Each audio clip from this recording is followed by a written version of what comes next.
Hi, everyone. Welcome and thank you for joining us today. We are back with another Learn from Home live session.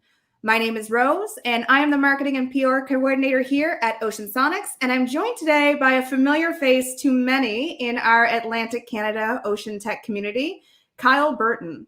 Kyle is the Tenant Engagement Manager at COVE, and he's joining me today to talk about opportunities for collaboration in the blue economy. Hi, Kyle. Thank you so much for joining us today. Thanks for having me, Rose. So for those of you who have joined us for some of our previous sessions, you'll know that we regularly hold staff learning sessions at our office. And this is where our teammates share their expertise with the rest of our crew. Since our first Learn from Home session in the spring, we've had a great response with many people tuning in to learn something new about our oceans and the innovative technology and research being done across the country and around the world. Ocean Sonics have made our Learn from Home live learning sessions a permanent fixture, and we will continue to host these sessions regularly through our social media channels.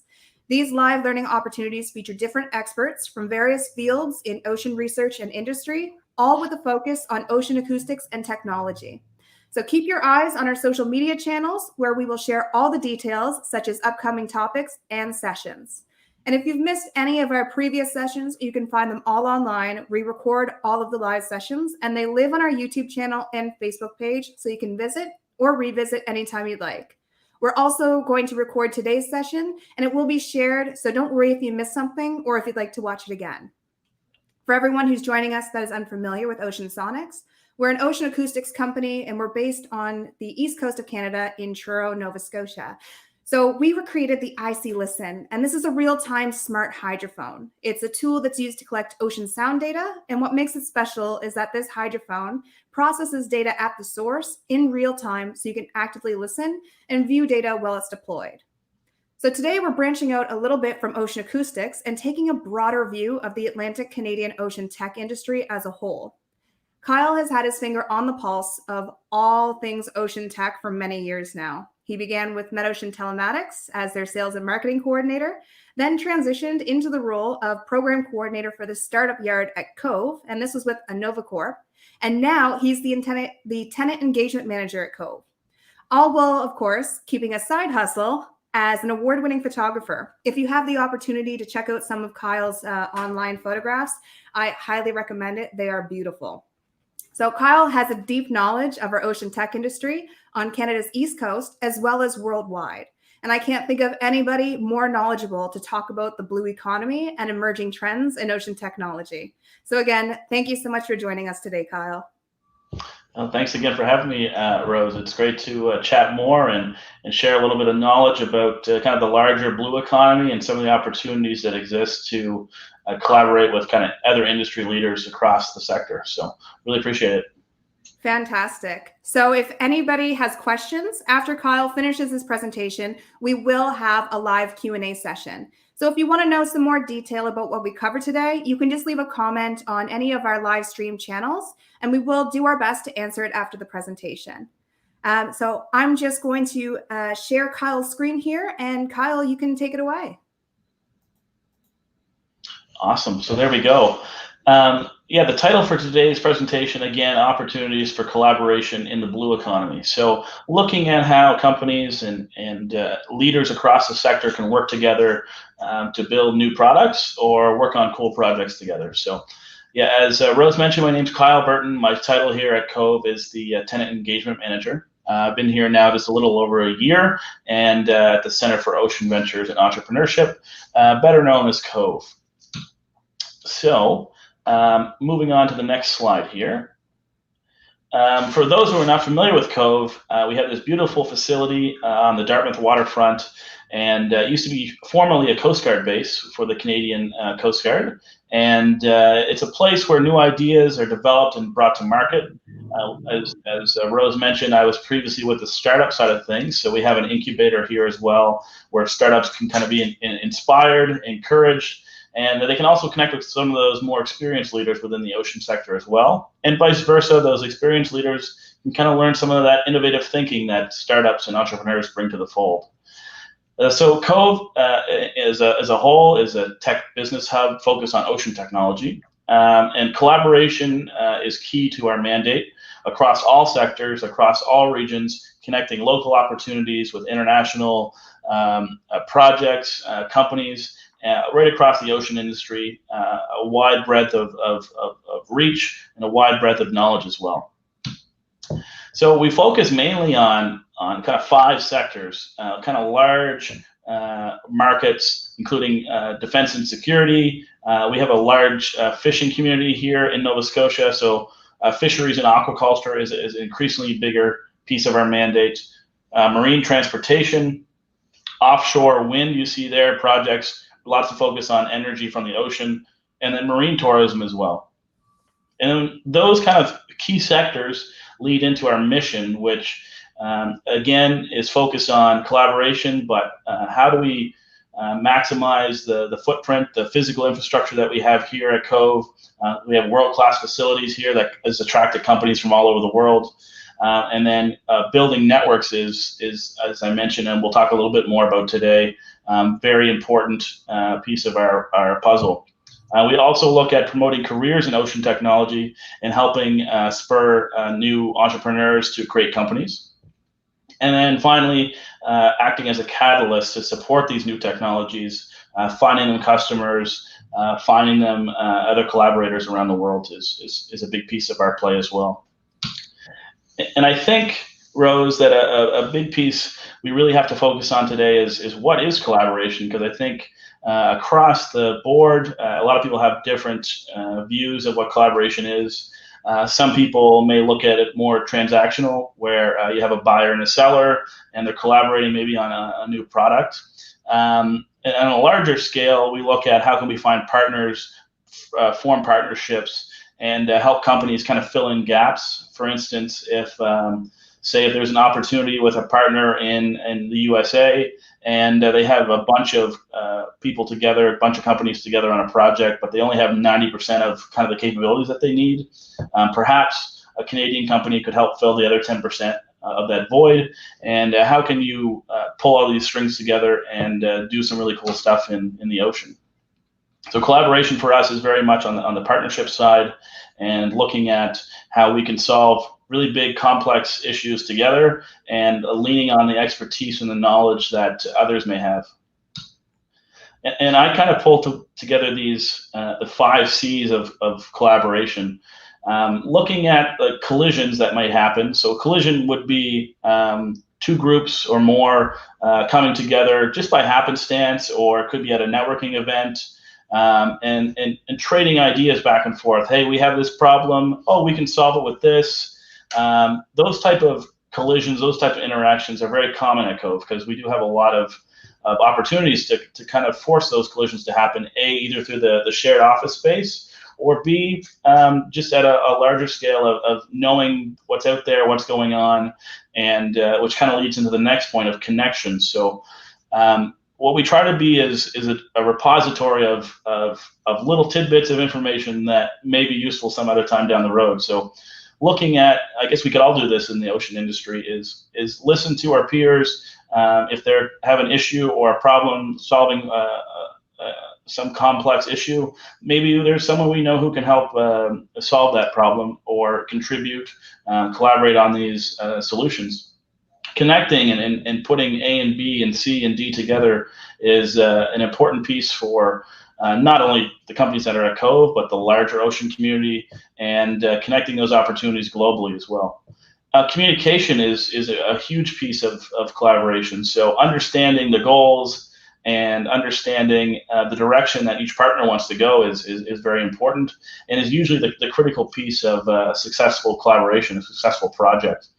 And then conquering would be getting all the ducks in a row, understanding that the product is finished or the project has completed, and most importantly is celebrate these wins, celebrate these connections. It kind of inspires other people to look at, hey, what if I reached out to this company, or I talked to this person about having trouble with this battery connector. You may be able to find a way to work together, and those kind of success stories are very important to share. Looking kind of at a large scale of what COVE has done, in kind of fostering some of these relationships, COVE has quickly become kind of the de facto gathering place, especially pre-COVID, for those type of collaborations, those type of collisions, and technology demonstrations. Also looking at how you can product acceptance testing, and looking at the collisions between young entrepreneurs and seasoned business professionals. So far, our events have reached over 12,000 professionals with a wide range of expertise, from youth to Navy to Coast Guard, and many places in between. Because after COVID happened, and networking, physical events became almost impossible to do, we switched very quickly to a virtual presence, and connecting companies and people together, online meeting places at least once a month. Now we're doing weekly. We've reached over 8,000 people so far this year since COVID, which I think is very promising, and kind of a continuation of what Oceansonics is doing here. And then looking at how can we host very senior people, decision makers, and let them invite companies in to meet with them. So we have a lot of federal ministers, ambassadors, leading CEOs. Recently had the commissioner of the Coast Guard in here right before COVID happened. And that's all led to an attraction of companies who kind of want to get in on this game. Now up to 71 members of COVE, including about 20 startups. Some from as far away as the US and the UK, also lots of presence from other Canadian provinces. Some on that list you'll see there don't have an ocean, so it's very impressive to see some interaction from companies all across the country. And then one of the unique features of COVE is, where we're an old Coast Guard base, is the wharf side access, which has allowed a lot of very interesting vessels to call port here at COVE. And a lot of those groups, looking at NOAA, the Explorer, and the RRS James Cook, a lot of those had technology and equipment on board that was purchased from Canadian companies in ocean tech. So very promising that we can attract those type of rigs and those type of collaborators who are interested in using Canadian tech, and using COVE as an opportunity to promote those relationships, I think is important. And it kind of goes back to that piece I mentioned about celebrating these type of collaborations. I want to focus a little bit on a tongue-in-cheek graphic here, but how collisions can make an impact. And just want to give some real concrete, real-world examples of what can happen when you put interesting people together that are working on interesting technology. So a few standouts that we like to promote here at COVE, some just as recent as last month, looking at the Graphite Innovation Technologies, GIT, and Lloyd's Register. So previously, before August of 2019, they didn't know each other, and they connected at COVE through a connection that we made. And just recently, back in first week of August, apologies, they announced a $2.4 million contract win together. When being able to put them in the same place led to some real world results, which I think is really cool. Just recently as well, shortly after that announcement with GIT, Dartmouth Ocean Technologies and Zeos announced that they were part of the partners in a large supercluster project, multi tens of millions of dollar project, and they're kind of leading with some really cool technology to supply into those projects. Up in the top right-hand corner, you'll see the four gentlemen there in our machine shop here at COVE that's run by Precise Design. Everyone knows Colin Ross. He's a very personable entrepreneur. His company, Akubit, is doing some really interesting technology for underwater communication. And he was very successful and very effective in how he collaborated with different partners across the COVE community. So the housing there was produced by Precise Design. They added a lot of design capability and help that Colin really didn't have the experience with. Some of the hydrophone, the sensors, things like that, the cabling supplied by local members of the Ocean Tech community as well. And he was able to get a product to market much faster than he would if he tried to do that all alone. and probably a much more successful, more capable product as well. So that's kind of a testament of what the community and collaborating with others can really bring to the table. And then finally, a few others there. Kraken, SensorTech, McCartney, they all work very closely together and collaborate, but also invite partners in. So they're all companies that their home base is not Nova Scotia. They bring those networks that they have in other places around the world and really showcase what companies can do when they work together. And we're very proud of some of the accomplishments that they've achieved so far. And we're really looking forward to what they get up to next. I guess, Rose, that is the end of my presentation. But I would just like to say that companies, you can see them do really interesting and cool projects together. And we're very excited for just what can happen next, especially through COVID, where people are getting very creative. They may not be able to see each other daily like they would before, but they can still kind of collaborate, work together on new projects and products, and really looking forward to what 2021 brings. Yeah, Kyle, I think I have to agree with you there. The amount of creativity that we've seen since we've all been essentially stuck inside our homes and with nothing but our own creative thoughts, we're seeing a lot of interesting developments come out of that. So again, thank you so much for that presentation, Kyle. Let's get right into some questions. I know that I have a few for you, and if anybody would like to ask Kyle a question, just leave it as a comment on any of our social feeds. We are monitoring them right now, so we will do our best to answer them live. So Kyle, I guess right off the bat, I want to know, how would you define the blue economy? Oh, great question. I think the blue economy is quite interesting, and it doesn't really get as much focus, say, as land-based technologies may, or land-based economy. So a lot of people think of traditional things, especially here in Nova Scotia, fisheries. They look at possibly offshore oil, things like that, marine transportation, but a lot of these technologies, a lot of this part of the economy is very much interwoven with kind of the land-based economy as well. And one kind of pet peeve of mine is we like to promote everything as ocean technology, but no one really calls land-based technology like land technology. So I like to clearly define those as really a differentiator. On the economy side, it's big. 70% of the ocean, 70% of the Earth's surface is ocean. Only 5% of it has been explored. So there's a lot of opportunity there to grow that blue economy, and I think technology is the way to do that. Yeah. And you did mention supercluster. Can you tell us a little bit more about what the supercluster is and what its goals are with the blue economy and collaborations? Awesome, yeah, for sure. Yeah, so the supercluster is a few years old now, but it's a project that is going to help grow the ocean economy. So the goal is really to double the output of the GDP from the ocean. And they really looked really hard at existing models for clusters around the world, especially like Norway, for instance, which has a number of ocean clusters that are very successful.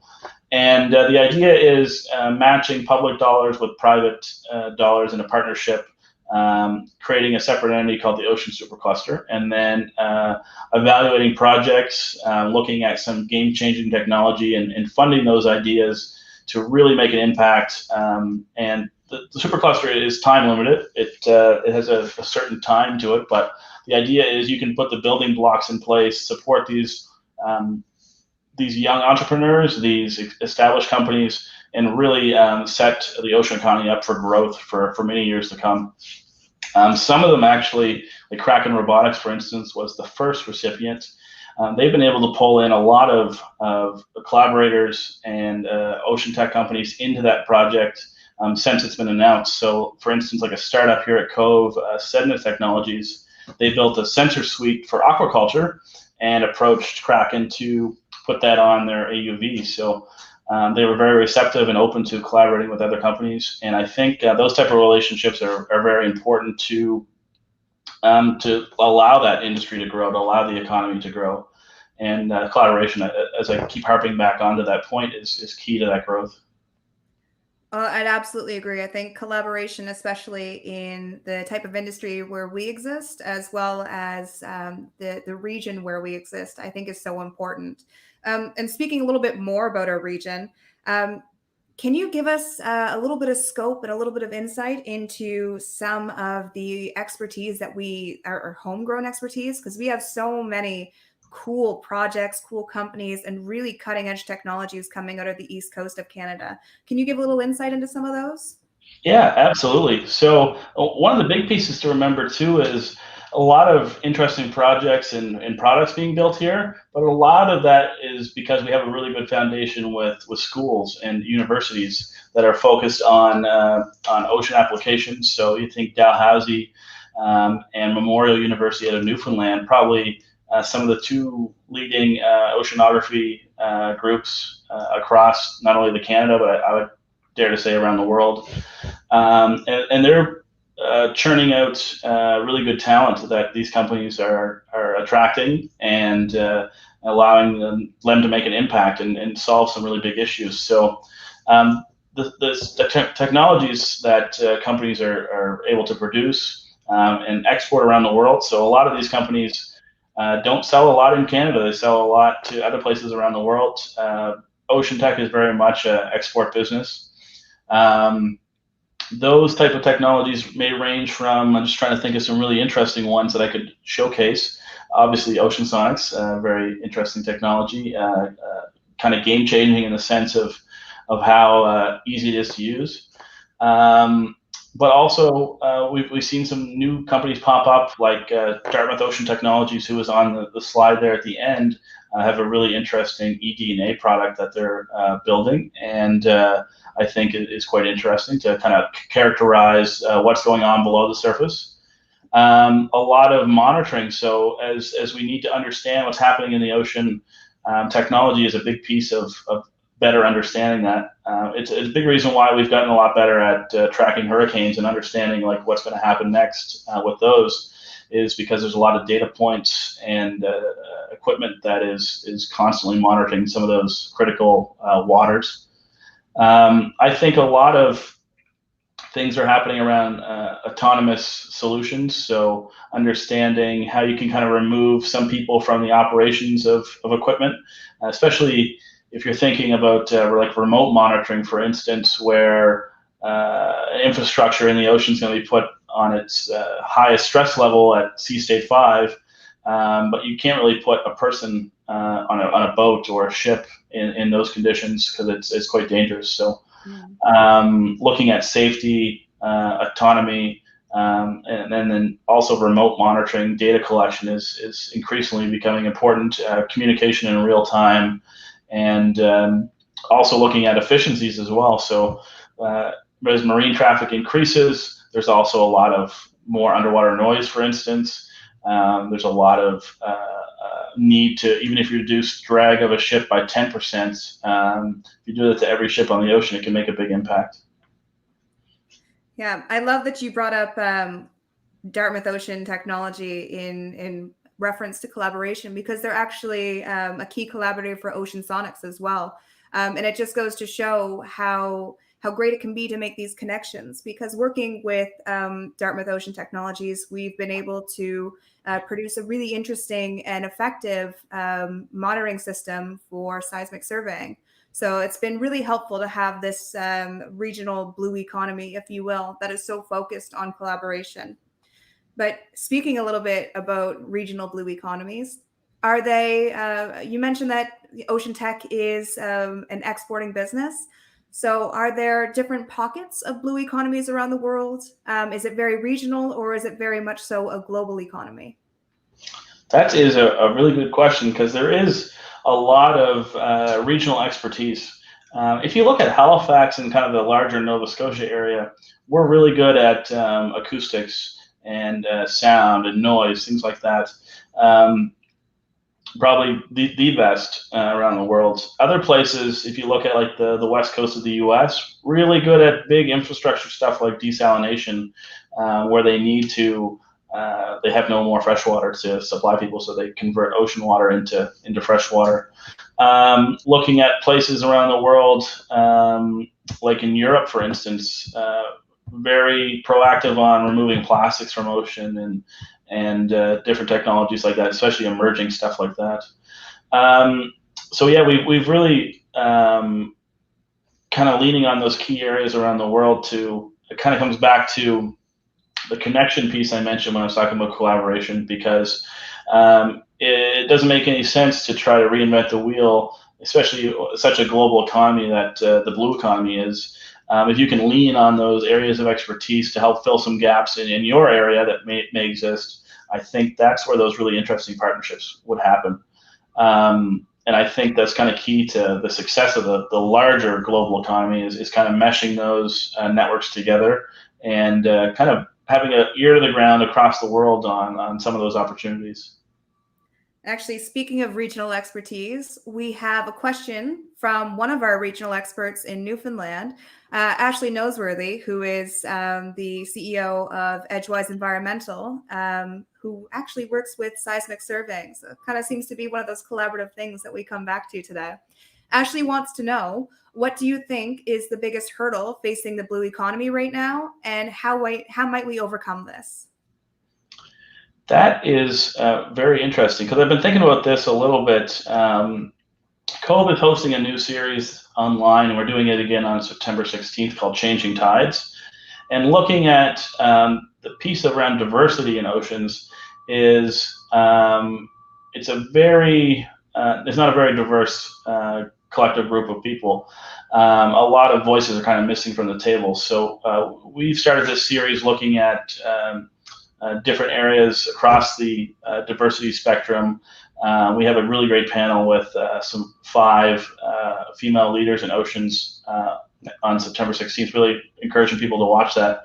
But a lot of voices are kind of missing from the table across the board. I think there's a lot of interesting perspectives there, especially if you think on the Canadian basis, Indigenous values add a lot to the blue economy as well. I think for the most part, that is becoming a little bit better, but I think there's more work to be done to have a more inclusive economy and understand some of those values that are very core to some communities, and integrating and looking how we can collaborate with different groups. You see that in different regions around the world as well.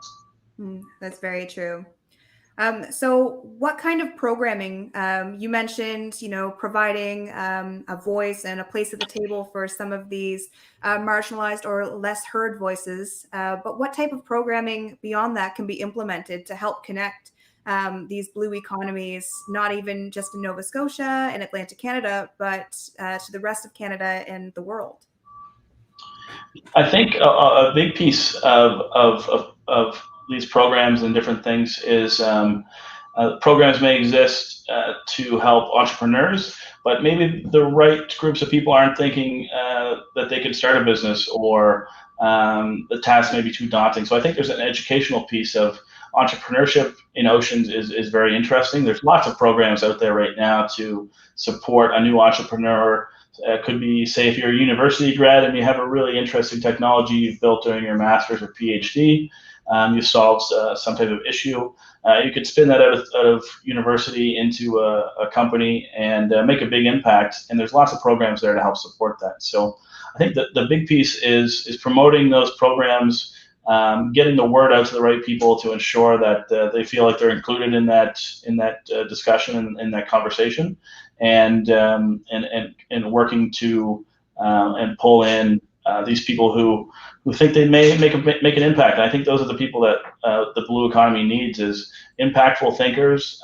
There's still huge future-looking problems that we still need to solve. Looking at like reducing emissions, looking at how do we not kill the ocean, how do we slow down climate change, things along those lines. Better understanding what's happening is a big piece of that as well. So if people can help solve those problems, there's programs, there's money, there's a network there to help support it. We just got to get the word out to those people that hey, come in. It's an opportunity to make an impact. And I think COVE provides a lot of a platform for many of these ocean tech entrepreneurs, but also individuals interested in ocean tech to collaborate and connect a little bit easier. Which leads me to my next question, which was, what was the idea behind COVE? How was that proposed? How did that get started? And how does it contribute not just to our blue economy, but how does it connect Atlantic Canada's blue economy to the rest of the world? So yeah, it's I think we're about 5 years in from the original idea. I'm off a little bit because I wasn't here at the time, but the idea behind COVE was, hey, the Coast Guard is leaving. It could be turned to condos. What if we made it into a really interesting? We kept the kind of the core piece of the Coast Guard base, the infrastructure for waterside ships and vessels. And looking at this point, the ocean economy, the ocean tech sector in Nova Scotia was growing quite rapidly. How do we attract companies from around the world, other places in Canada, and provide a welcome mat, a place to land, and a place to interact with that community without having to travel all across the region. So COVE, we're now almost going on 3 years now since our doors opened, and that kind of mandate is playing out quite well. I think there was a period of time before the COVE opened to say, how could we ever attract and fill this building? It's 55,000 square feet of office space. The rent is not cheap. It's actually a little bit above market rate because you have all that infrastructure here that's unique to the facilities. There might have been some skepticism that, hey, will this work? And almost 3 years in, I think 71 companies and almost 100% occupancy rate is quite interesting. But I think more importantly is those partnerships that have been formed because of having a facility like this is really important, and kind of falls back on the original mandate that we had before COVE was even a thing to foster some of those relationships. The second part of your question, I forget. How is COVE helping? And you also kind of addressed it in the first part of your answer, was how is COVE and the programming that you have there helping to connect Atlantic Canadian companies and entrepreneurs to the rest of the world?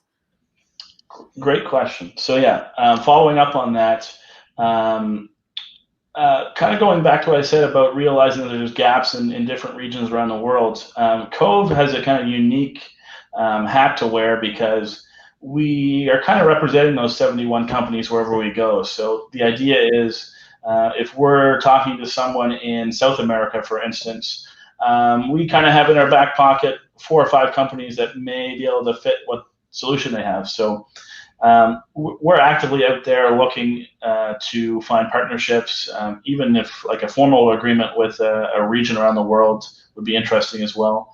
And then kind of building the bridge between, if it was Chile, for instance, and Halifax, or Nova Scotia at large, a bridge to make those connections, I think, is really important, and kind of what we've been doing well so far. Building on that, a lot of that has changed now because of COVID. It's easier, but also harder to make some of those connections globally. You can't just bump into them in an office building or a COVE-like facility somewhere else in the world. But at the same time, you can reach more people now because you don't have to go on a plane every day to get there. So we've been active in like trade missions, for instance, or leaning on existing relationships, referrals, things like that, with the idea that we can come back with some opportunities and present them to the companies. And so far, so good. That's been a kind of an interesting model, and it changed quite a bit since COVID. So you're right in the thick of things, being the tenant engagement manager at COVE. Are you seeing any emerging trends, not only here with our own ocean tech community, but in the greater worldwide ocean tech community? For sure.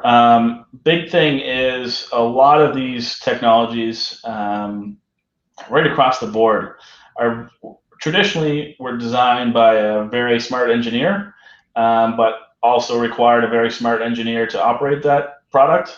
So a person like me, who is, I always consider myself the dumbest person in the room because I'm surrounded by a lot of really smart people, can now use most of these products. They're very simple.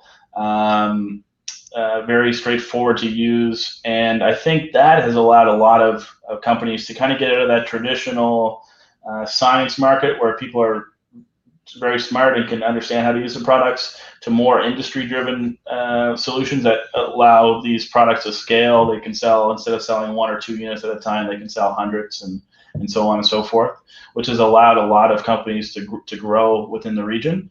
On that side, even if operation is still difficult, there's a lot of automation happening across the board as well.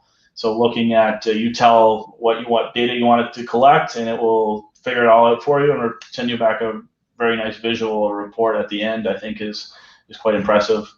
And then looking at kind of the larger kind of macro stuff, if you're looking at the 5 industries I mentioned before, you're seeing a shift away from kind of offshore oil and gas, but those same players are also playing very well in an increase in offshore wind, because if you're trying to see what's below, just take Pangeo Subsea, for instance, which is a tenant of ours. They have a device that will send essentially sound below the sea floor, map what's below there. If there might be a big rock or a boulder of some sort, you don't want to put a wind turbine there because it will topple over when that rock moves. That same technology was used to detect if you're going to drill down for oil, if your blade or your blade's going to hit a rock. So that same technology kind of transfers across, and we're seeing a lot of companies helping supply into the supply chain for offshore wind, which is increasingly becoming a big thing, especially on the east coast of the U.S. Mm.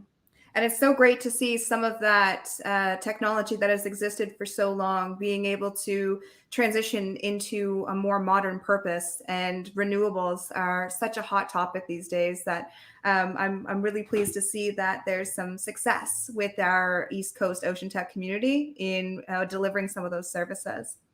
So I do have one final question for you, and it is a little pie in the sky, but what would you like to see with Atlantic Canada's ocean tech sector and our connection to the greater worldwide blue economy? That's an interesting one, because one thing that is noticeable, I think people outside of Canada would recognize, that a lot of our ocean tech companies would be considered like a small business to larger areas, like in the US, for instance. Most companies have less than 500 employees for the most part. It would be interesting to see within the next few years, especially a lot of these companies are having astronomical growth at the moment, if that could translate into some kind of mega ocean tech companies here in the region, which in turn increases acquisitions, increases partnerships, mergers, things like that, that inject a lot of money into the local economy.